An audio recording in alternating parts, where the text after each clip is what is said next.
What's up mga free? What's up?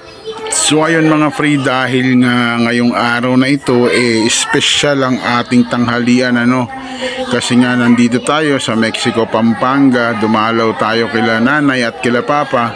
Syempre hindi may iwasan na magluto ng masarap na ulam mga free. At syempre, speaking of masarap na ulam mga free, kailangan natin syempre ng masarap na sausawan din.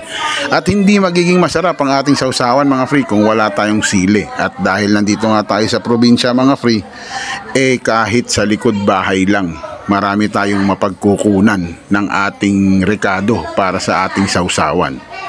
So ayun na nga mga free, sinimulan ko nang pumunta sa likod bahay. Meron tayong nakita na isang puno ng sili.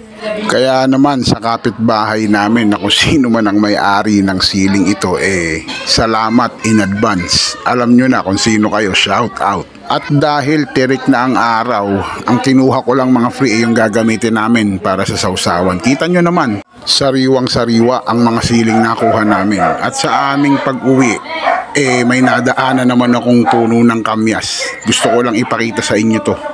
So yun lang mga free, dito ko natatapusin ang video na ito.